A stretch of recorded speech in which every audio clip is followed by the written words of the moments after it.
नमस्कार. कर्म किंवा कृती करणं हा आपल्या स्वभावाचाच एक भाग आहे. बरोबर. पण आपण जे काम करतो ते आपल्याला बांधून ठेवतं की मुक्त करतं, याच प्रश्नाच्या मुळाशी जाण्याचा आज आपण प्रयत्न करणार आहोत. हो, आणि यासाठी आपण स्वामी विवेकानंदांच्या कर्मयोग या संकल्पनेवर एक सखोल चर्चा करणार आहोत. विवेकानंदांच्या व्याख्यानांवर आधारित आपण आधी कर्म म्हणजे काय ते समजून घेऊ. मग ते आपल्या चारित्र्यावर कसा परिणाम करतं हे पाहू. आणि मग त्यातून बाहेर पडण्याचा मार्ग. बरोबर, म्हणजे निस्वार्थता. आणि शेवटी अनासक्ती या साधनाने त्यातून पूर्णपणे मुक्त कसं व्हायचं ते पाहू. म्हणजे कामाकडे पाहण्याचा एक संपूर्ण नवीन दृष्टिकोन आपण आज समजून घेणार आहोत. कामाच्या बंधनात न अडकता तेच काम स्वातंत्र्याचं साधन कसं बनू शकतं? चला तर मग सुरुवात करूया. नक्की. तर विवेकानंदांच्या विचारांनुसार माणसाचं अंतिम ध्येय सुख मिळवणं हे नाहीच आहे. नाही. ते आहे ज्ञान मिळवणं. ते म्हणतात सुख आणि दुःख हे दोन्ही आपले शिक्षक आहेत. पण मला नेहमी वाटतं की आपण सगळे सुखाच्याच मागे धावत असतो. मग दुःख हे सुखापेक्षा मोठा शिक्षक कसं असू शकतं? खूप चांगला प्रश्न आहे. कारण सुख आपल्याला शिकवतं की हे असं केल्याने आनंद मिळतो.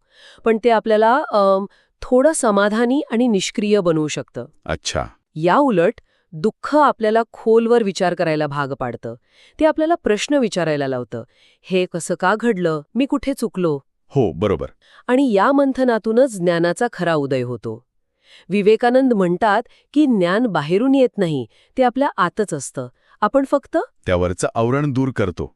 म्हणजे जसं न्यूटनने गुरुत्वाकर्षणाचा शोध लावला, तो त्या सफरचंदात नव्हता. नाही, अजिबात नाही. तो न्यूटनच्या मनात होता.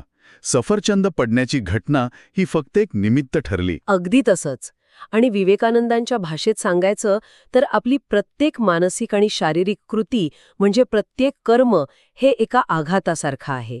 आघात. हो, हा आघात आपल्या आत्म्यात दडलेल्या ज्ञान आणि शक्तीला बाहेर काढतो. जणू काही आत एक दिवा आहे आणि प्रत्येक कर्म त्यावरची धूळ झटकण्याचं काम करतं. पण मग आपलं चारित्र्य कशावरून ठरतं? आपण केलेल्या एखाद्या मोठ्या कामावरून की रोजच्या छोट्या छोट्या गोष्टींवरून? इथेच विवेकानंदांचा विचार खूप महत्वाचा ठरतो. ते म्हणतात, एखाद्या व्यक्तीचं खरं चारित्र्य त्याच्या मोठ्या गाजलेल्या कामांवरून नाही ठरत, मग कशावरून? तर त्याच्या सामान्य रोजच्या कृतींवरून. कुणीही एखाद्या विशेष प्रसंगी नायक बनू शकतो, पण खरा महान तोच ज्याचं चारित्र्य सर्व परिस्थितीत सारखंच राहतं. म्हणजे जी व्यक्ती सर्वांसमोर जशी वागते तशीच ती एकटेपणातही वागते, तेव्हा तिचं चारित्र्य खरं असतं. अगदी. आणि याच चारित्र्यातून प्रबळ इच्छाशक्ती निर्माण होते. बुद्ध किंवा येशू यांसारख्या व्यक्तींची प्रचंड इच्छाशक्ती काही एका जन्मात मिळालेली नाही. विवेकानंदांच्या मते ती युगायुगांच्या अविरत कर्माचा म्हणजे कामाचा परिणाम आहे. आपण जे आहोत त्याला आपणच जबाबदार आहोत आणि भविष्यात जे बनायचं आहे ते आपण वर्तमानातल्या कर्माने घडवू शकतो. हां, खूप शक्तिशाली विचार आहे. पण मग लोक काम का करतात? म्हणजे प्रेरणा काय असते? कुणी प्रसिद्धीसाठी, कुणी पैशासाठी, कुणी सत्तेसाठी. हो. काही जण तर स्वर्ग मिळावा म्हणून पुण्यकर्म करतात. पण विवेकानंद या सगळ्याच्या पलीकडे एक आदर्श ठेवतात, कामासाठी काम करणे. आणि मानसशास्त्रात ज्याला आपण फ्लो स्टेट म्हणतो की नाही, हो. जिथे माणूस कामात पूर्णपणे रमून जातो. वेळेचंही भान राहत नाही. हो, तो कर्मयोगाच्या या आदर्शाच्या खूप जवळ जातो.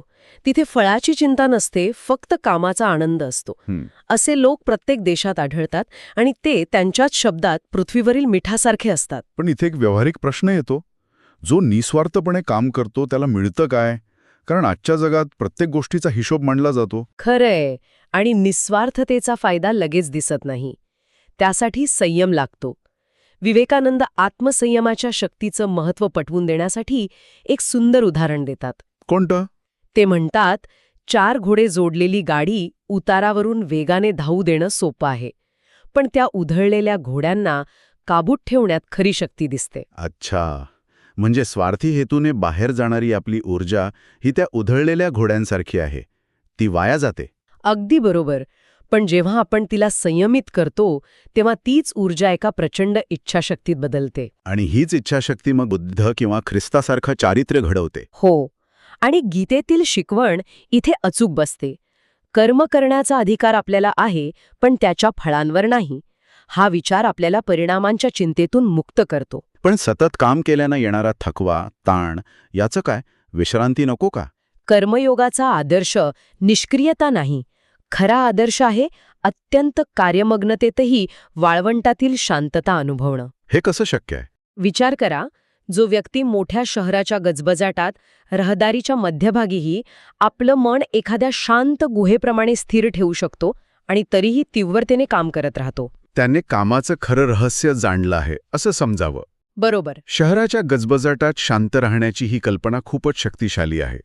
पण अनेकदा आपली अशांतता आपल्या कर्तव्याच्या भावनेतून येते की मला हे केलंच पाहिजे. हो, कर्तव्य या संकल्पनेकडे विवेकानंद खूप वेगळ्या पद्धतीने पाहतात. ते म्हणतात, कर्तव्य ही एक सापेक्ष गोष्ट आहे. ती देश, काळ, परिस्थितीनुसार बदलते. म्हणजे त्यांचं उदाहरणच खूप बोलकं आहे. एका सैनिकाने युद्धात शत्रूच्या 20 लोकांना मारणं हे त्याचं कर्तव्य मानलं जातं. त्याला सन्मानितही केलं जातं. हो, पण तेच कृत्य जर त्याने सामान्य परिस्थितीत केलं तर त्याला खुनी ठरवलं जाईल. म्हणजे कर्तव्य वैश्विक नाही तर परिस्थितीवर अवलंबून आहे. फळाची अपेक्षा न ठेवता आपलं कर्तव्य योग्य रीतीने पार पाडल्यास आत्म्याचं सर्वोच्च ज्ञान मिळू शकतं.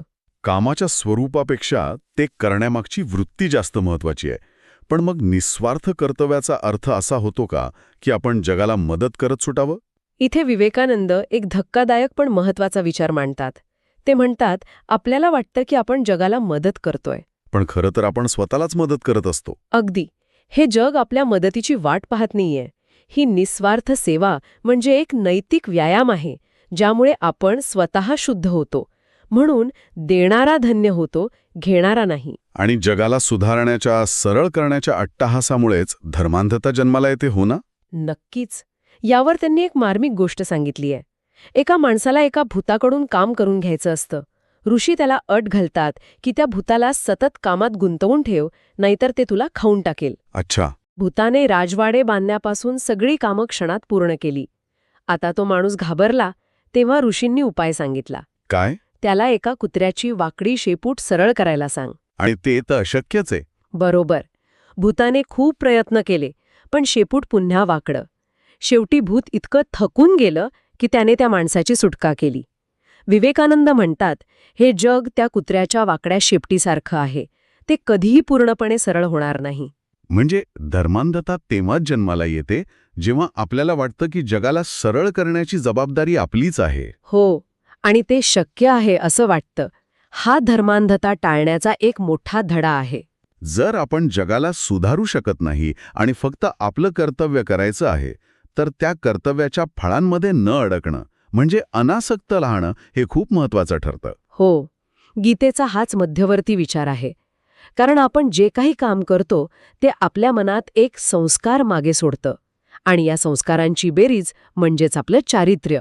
पण दुसऱ्या काट्याचा वापर करतो. पण मग शेवटी स्वातंत्र्यासाठी दोन्ही काटे फेकून द्यावे लागतात.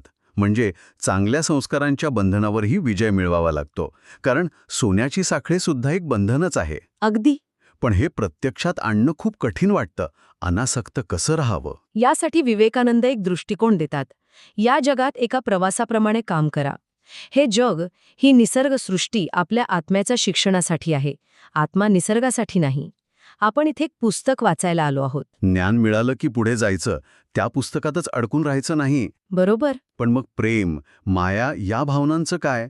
आपल्या कुटुंबावर, मुलांवर प्रेम करणं हे तर आसक्तीच आहे, नाही का? इथे विवेकानंद खऱ्या प्रेमाची व्याख्या करतात. ते म्हणतात, खरं प्रेमच हे अनासक्तीचं मूळ आहे. देव अनासक्त आहे कारण तो प्रेम करतो. त्याचं प्रेम वैश्विक आहे. आणि आपलं प्रेम? आपण ज्याला प्रेम म्हणतो ते बहुतांश वेळा स्वार्थी प्रेम असतं. माझं कुटुंब, माझी मुलं, ह्या माझेपणातच दास्यत्व आहे, वेदना आहे. खऱ्या प्रेमात वेदनेची प्रतिक्रिया नसते. आणि या अनासक्त प्रेमातूनच खरं स्वातंत्र्य मिळतं. पण हे स्वातंत्र्य म्हणजे नेमकं काय? ते देश, काळ आणि कारण यांच्या पलीकडे आहे असं म्हटलं जातं. हो, आणि या बंधनातून बाहेर पडण्याचे 2 मार्ग आहेत. एक आहे नेती, म्हणजे हे नाही, हे नाही. हा त्यागाचा नकारात्मक मार्ग आहे, खूप कठीण आहे. आणि दुसरा मार्ग आहे इती. हे आहे, म्हणजे कामाच्या आणि अनुभवाच्या माध्यमातून जाणारा सकारात्मक मार्ग. हाच कर्मयोग आहे. जगाचा उपयोग करूनच जगाच्या पलीकडे जायचं. कमळाच्या पानाप्रमाणे. अगदी. पाण्यात राहूनही पाण्यापासून अलिप्त. पण हे अलिप्तपण दैनंदिन जीवनात कसं आणायचं यासाठी काही व्यावहारिक सल्ला आहे का? आहे. मी आणि माझे ही भावनाच सर्व दुःखाचं कारण आहे. स्वामी विवेकानंद एक सुंदर सल्ला देतात. काय? ते म्हणतात, आपल्या मुलाबाळांकडे किंवा मालमत्तेकडे एका दाईच्या म्हणजे नर्सच्या दृष्टिकोनातून पहा. दाई मुलांवर जीवापड प्रेम करते, पण नोकरी संपल्यावर निघून जाते. तिला आसक्तीमुळे दुःख होत नाही, कारण तिला माहीत असतं की ते मूल तिचं नाही. बरोबर? त्याचप्रमाणे आपण जगात राहावं. प्रेम करा, सेवा करा, पण मनात हे पक्क असू द्या की यातलं काहीही माझं नाही. हा विचार एकाच वेळी खूप दिलासा देणारा आणि खूप कठीण वाटतो. हो, पण हीच कर्मयोगाची साधना आहे. खरंच, कामाकडे आणि जीवनाकडे पाहण्याचा संपूर्ण दृष्टिकोन बदलून टाकणारे हे विचार आहेत. तर आजच्या चर्चेचा सारांश पाहिला तर आपण कर्माच्या चक्रव्यूहातून एक प्रवास केला. कर्म म्हणजे केवळ कृती नाही, तर चारित्र्य घडवणारी एक शक्ती आहे हे आपण पाहिलं. हो. त्यानंतर आपण पाहिलं की फळाची अपेक्षा न ठेवता निस्वार्थपणे काम करणे हा यातून बाहेर पडण्याचा मार्ग आहे. आणि हे आत्मसंयम आणि अनासक्तीने साध्य करता येतं. आपलं अंतिम ध्येय हे केवळ वाईटच नाही, तर चांगल्या कर्माच्या बंधनातूनही मुक्त होऊन खरं स्वातंत्र्य मिळवणं हेच आहे. अगदी बरोबर. जाता जाता ऐकणाऱ्यांसाठी एक विचार सोडून जाऊया. जर निस्वार्थपणे केलेलं प्रत्येक काम आपल्याला स्वातंत्र्याच्या जवळ घेऊन जात असेल, तर आपल्या दैनंदिन कामाकडे, मग ते कितीही लहान असो किंवा मोठं, एका मोठ्या साधनेच्या रूपात पाहिल्यास आपल्या अनुभवात आणि जीवनात काय बदल होऊ शकतो यावर नक्की विचार करा. अशाच विचारांना चालना देणाऱ्या पुस्तकांवर आणि कल्पनांवर अधिक सविस्तर चर्चा ऐकण्यासाठी आमच्या चॅनलला नक्की फॉलो करा. आणि हा संवाद तुम्हाला महत्त्वाचा वाटला असेल तर तो इतरांपर्यंत पोहोचवण्यासाठी शेअर करायला विसरू नका. पुढच्या वेळी भेटूया एका नवीन विषयासह. धन्यवाद.